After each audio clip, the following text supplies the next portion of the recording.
না ঠিক আছে না না বাকিটা কি খাবে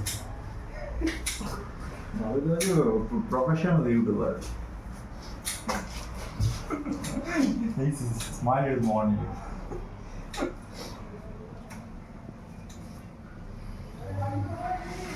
কাতলা না কি? এ তো আলিবাবার গোয়া। দেখেছেন আপনারা এত বড় কাতলা এর আগে? এক পিস খেলে কিন্তু মুখে লেগে থাকবে, একদম মাখন আছে। এই সাইজটা দেখুন, একদম বিলাসপুরের কাতলা। দেখুন আমাদের দোকানে কি কি মাছ থাকে।